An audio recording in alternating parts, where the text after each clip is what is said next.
my book with everything in it. Oh, good. Like page after page of introduction.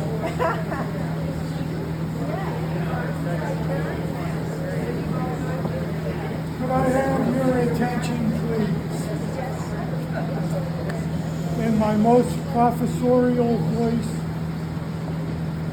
Thank you. First of all, welcome to Rosemont College. We're delighted that you're here today to experience the fine air conditioning. Hopefully, no one's hair gets too much up by the fans that are blowing from virtually every direction. So anyway, my name is Michael Wilsey, and I'm in the art department here at Rosemont. And on behalf of the college, I'd like to welcome you, not only today, but to come visit us again for our openings, which are just about every month, or just come walk the grounds if you're in the neighborhood. If you live along the main line or something like that, please feel free to come by, come visit. Ordinarily, the president of the college would offer his welcome. Well, the president's not here today. I mentioned that the president is probably somewhere on a beach, somewhere horizontal at this point. He corrected me and said, no, he'd be vertical in the fall. All right. So, we've got this show here of Marble and Christine Stoughton. And it's got a big nasty word in it, synchronicity. Synchronicity is a 1983 or 84 album by the Police. That's what I know about it. That's synchronicity. So, being the professor that I am, I went to Wikipedia. First I went to Google. That wasn't much help. There were too many other things. And then there was Wikipedia. So, synchronicity is a concept introduced by analytical psychologist Carl Jung to, quote, describe circumstances that appear meaningfully related yet lack a casual connection.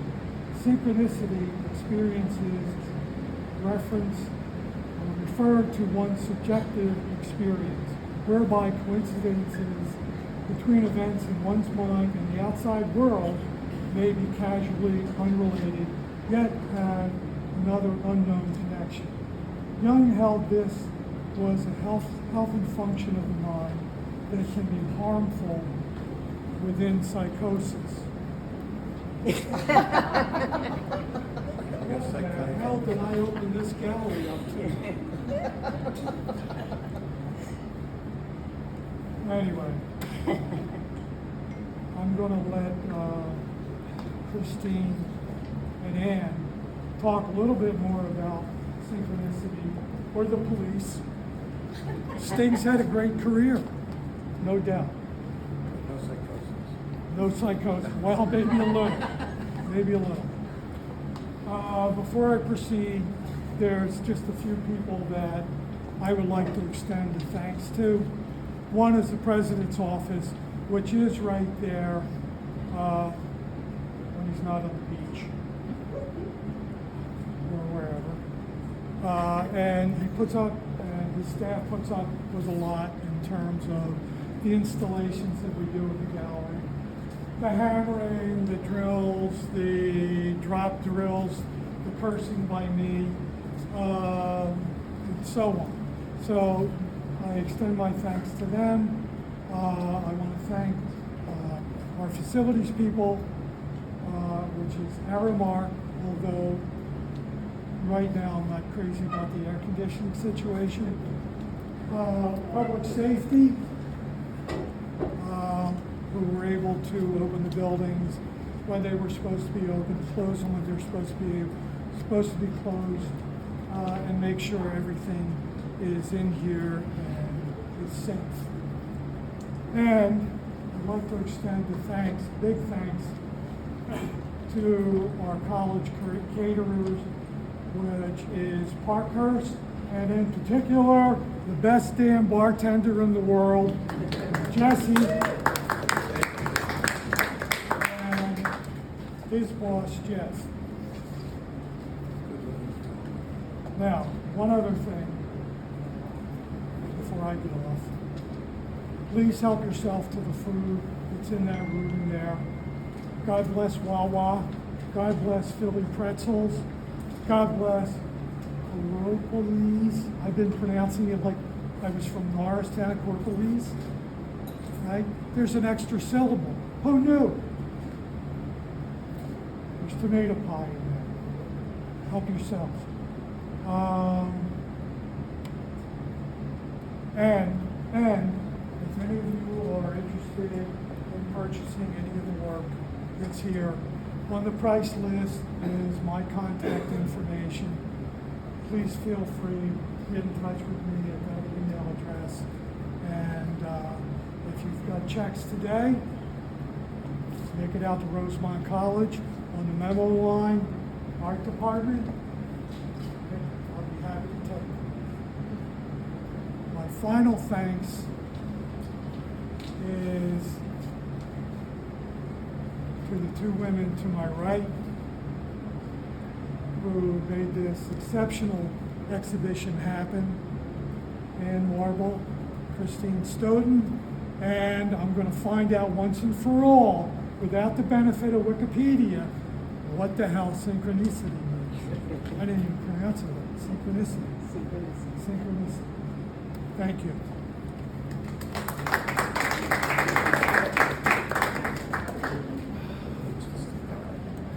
Thank you. I'm Ann Marble, and Michael, I don't think I have synchronicity in my talk, but I'll try to remember to pepper it in there somehow. I want to say thank you to the same people that Michael thanked, and I want to thank in particular Michael, who was there every step of the way and listened to all our complaints and helped Hanks. Oh, we didn't complain? Okay, good, I'm glad. And did what had to be done, hung the show, was always there and answering our questions. I think you'll probably be glad to see us go through the door. Anyway, this is an unusual show, as you can see. Typically, an art show separates out the artists. The artist will have a space, another space, another space. And what Christine and I wanted to do was to combine our work. We work in the same building, Norristown Arts Building, and are aware of each other's work, but don't really work together. So when we heard about this show, thank you, Michael, said, oh, we have to show together. That would be so great because of the similarities. It's really hard to tell who did what. And what's really interesting, as I say, is that we don't work together, we just see each other from time to time. A lot of time goes by without checking in. But, so that's how this show came to be. And I'm delighted because I think, Bill, you can tell me what you think, but I feel, and Christine feels, that the work speaks to the other work, and it becomes, the whole is greater than the sum of its parts. And that's really what we were aiming for, something that would speak, that would synchronize. How about that?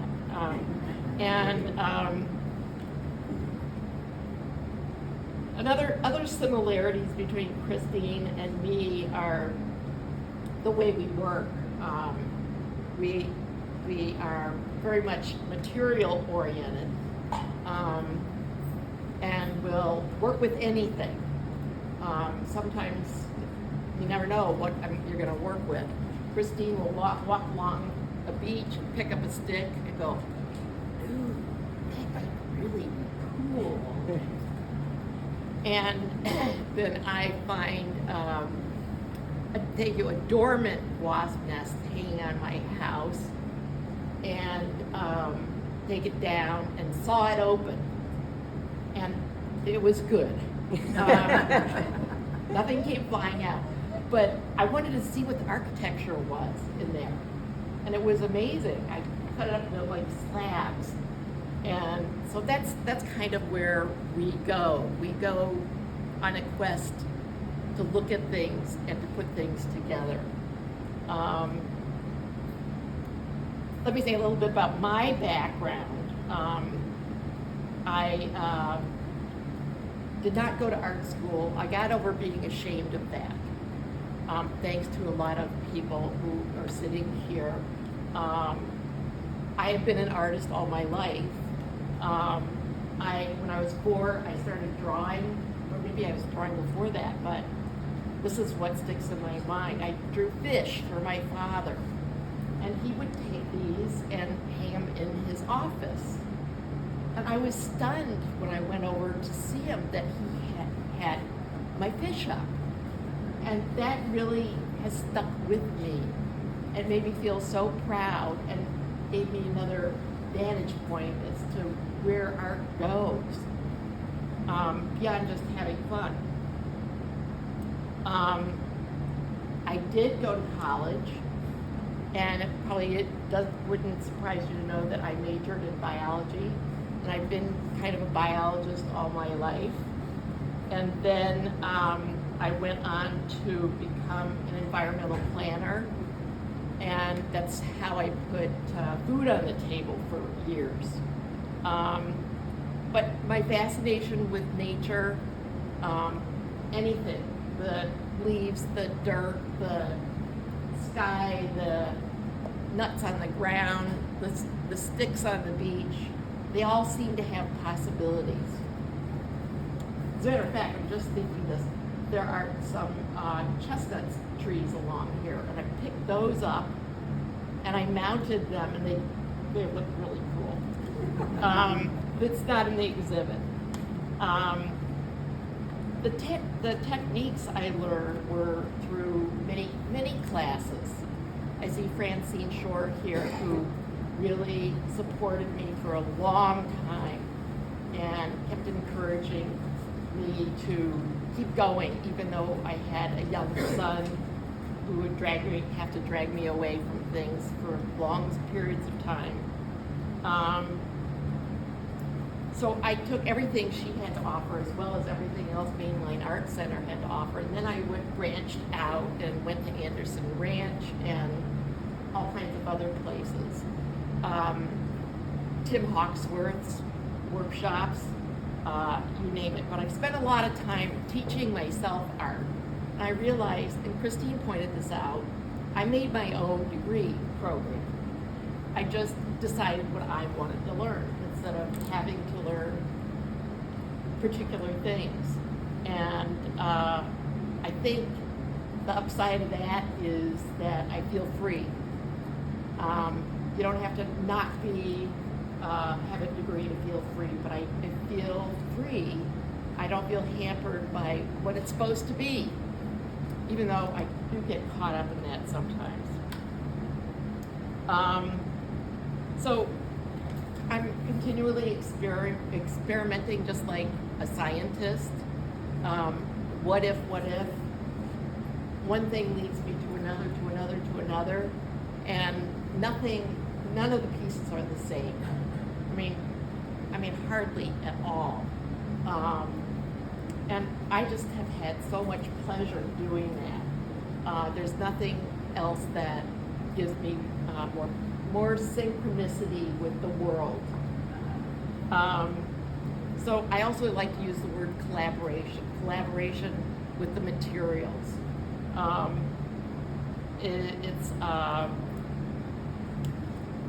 it's a lot of, it opens your eyes. If you could step back and let your ego go and just relate to the work and say, doesn't matter, nobody's gonna see this. I can just do whatever I want. I won't tell you how many pieces that are not here. There's a lot.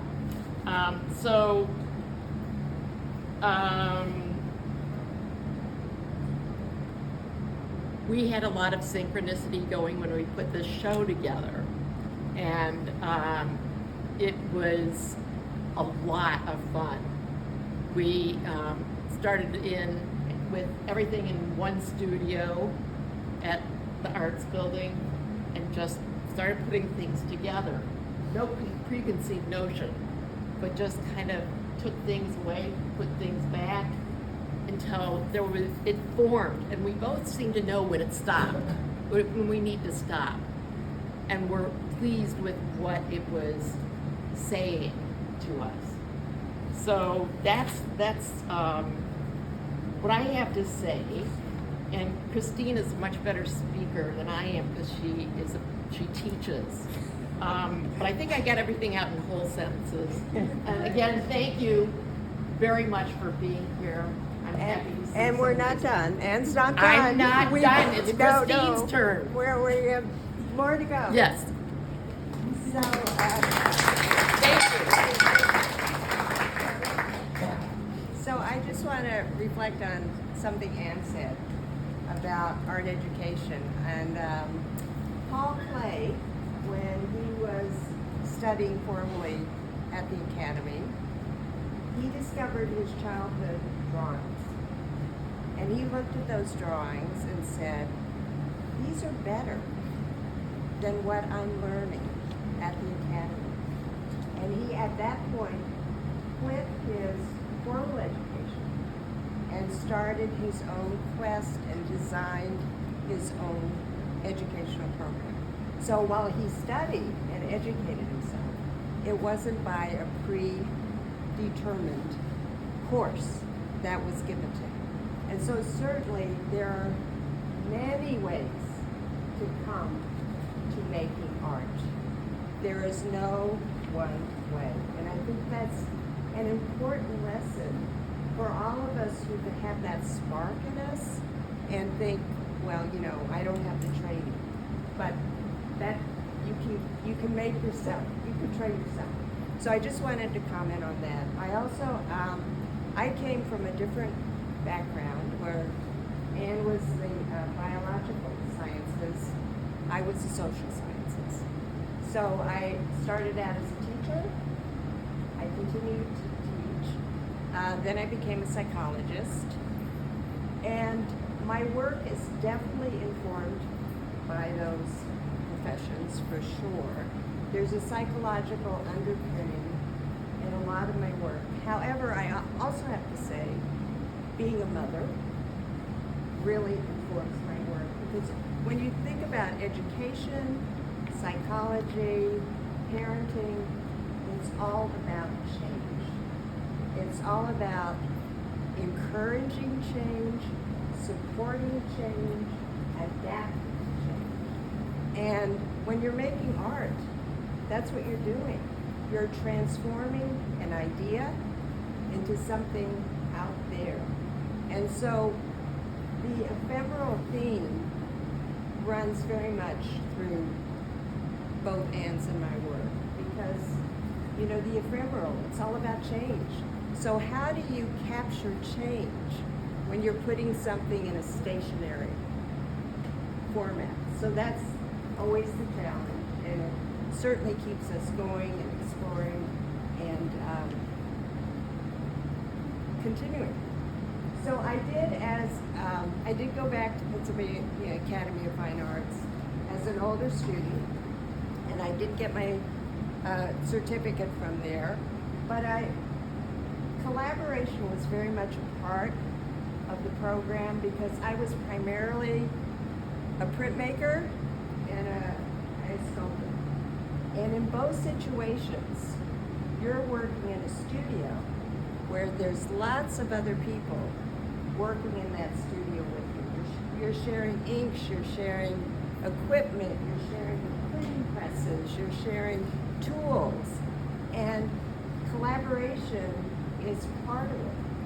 So while I really appreciate having my own studio that I can retreat to, likewise, I have to collaborate. It's part of me. It's why I continue to teach.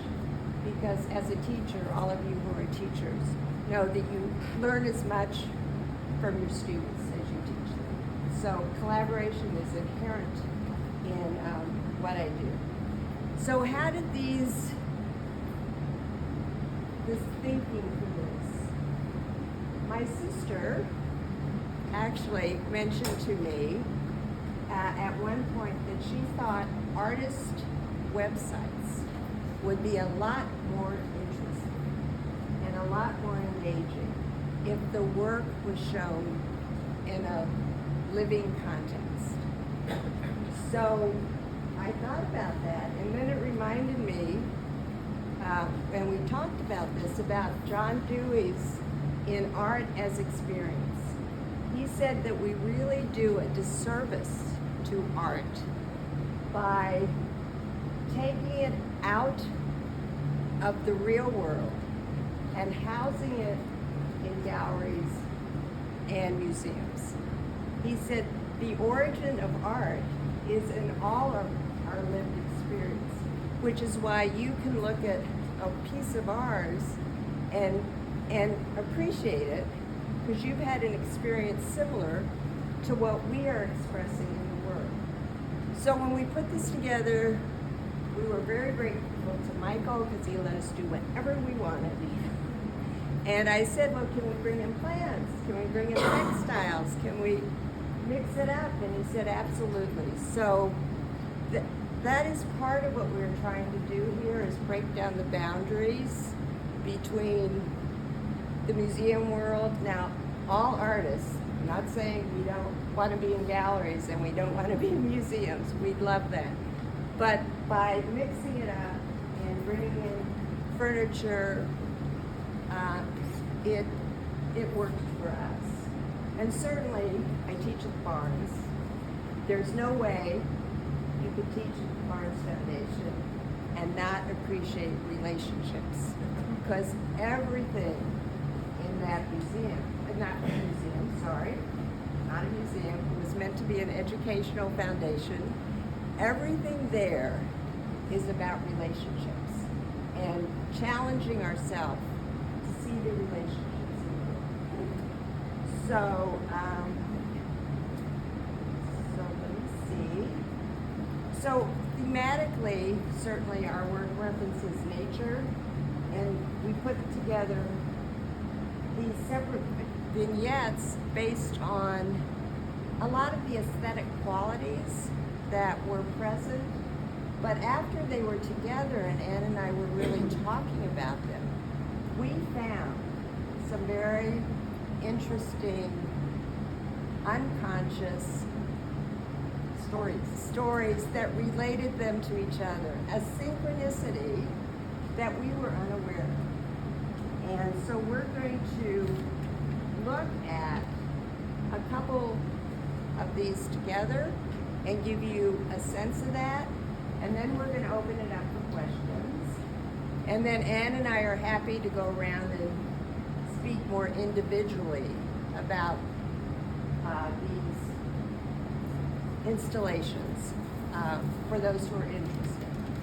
So the first one we're going to talk about, Ann and I are going to come over here.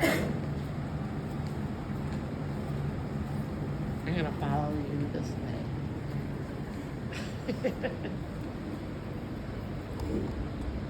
So as I was saying, we chose these to reside together because of their visual qualities. Now we call this a cabinet of curiosities.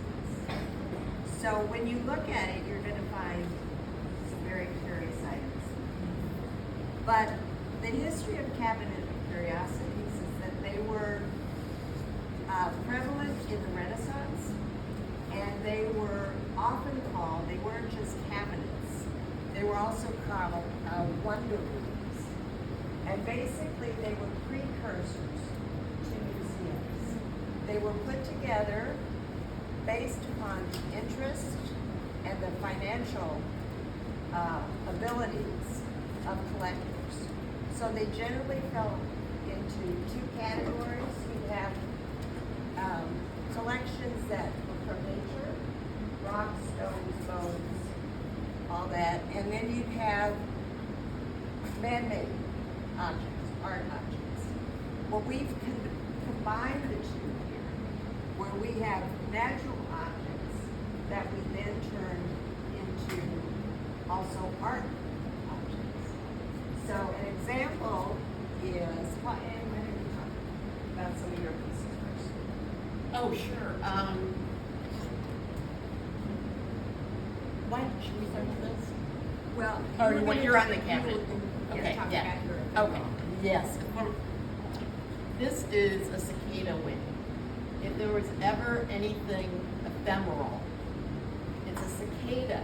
They only live a short period of time, and I'm enamored of them. So this is a wire and flax piece that is had to come out of me sometime.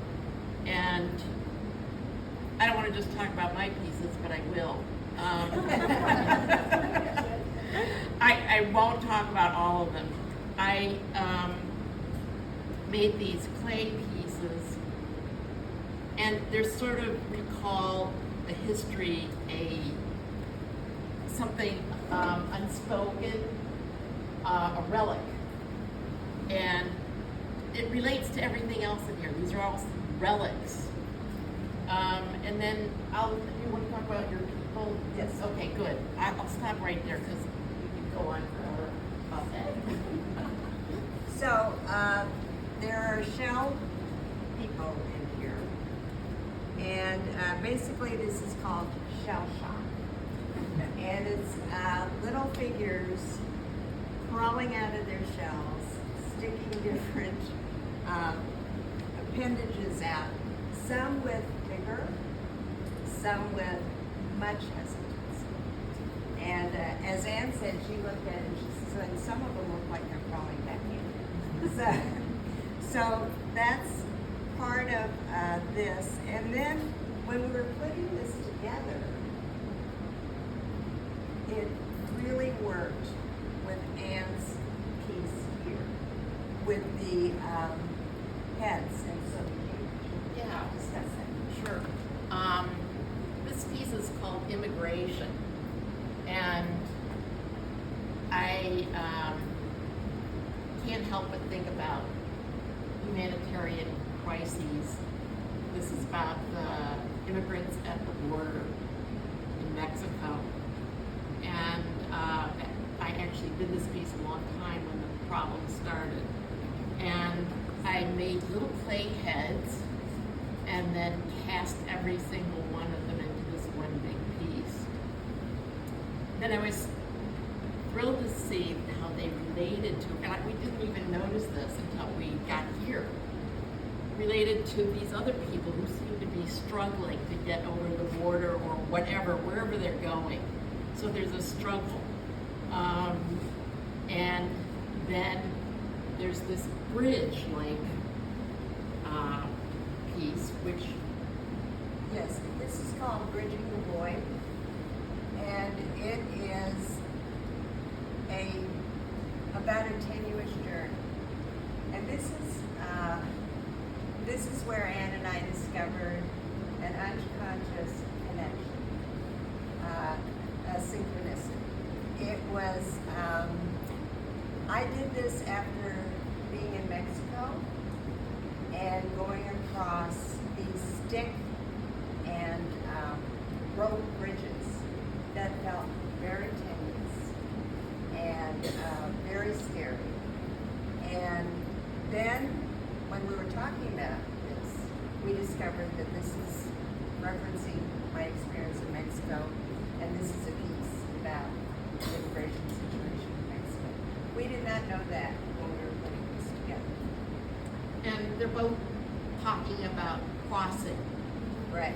And so that was so interesting to find out. We had no idea that we knew on some gut level that this worked together. But then when we started going around and looking at these pieces like we'd never seen them before, we said, oh yeah, and that's your people are coming out. These people are going out somewhere. So that was an exciting discovery. Shall we move on to the next Yes, one? we're going to talk. You'll have to swivel in your seats. We're going to talk about this smaller here. Sorry. I'm our videographer as well. So it's interesting that Michael started this talk with a quote from Carl Jung, because I have always been interested in ladders.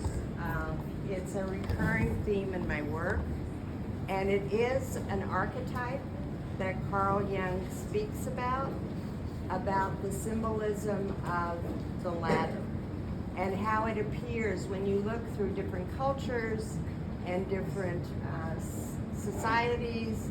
The ladder plays an important role, and often it's a symbol of being grounded and then trying to make your way to a higher plane.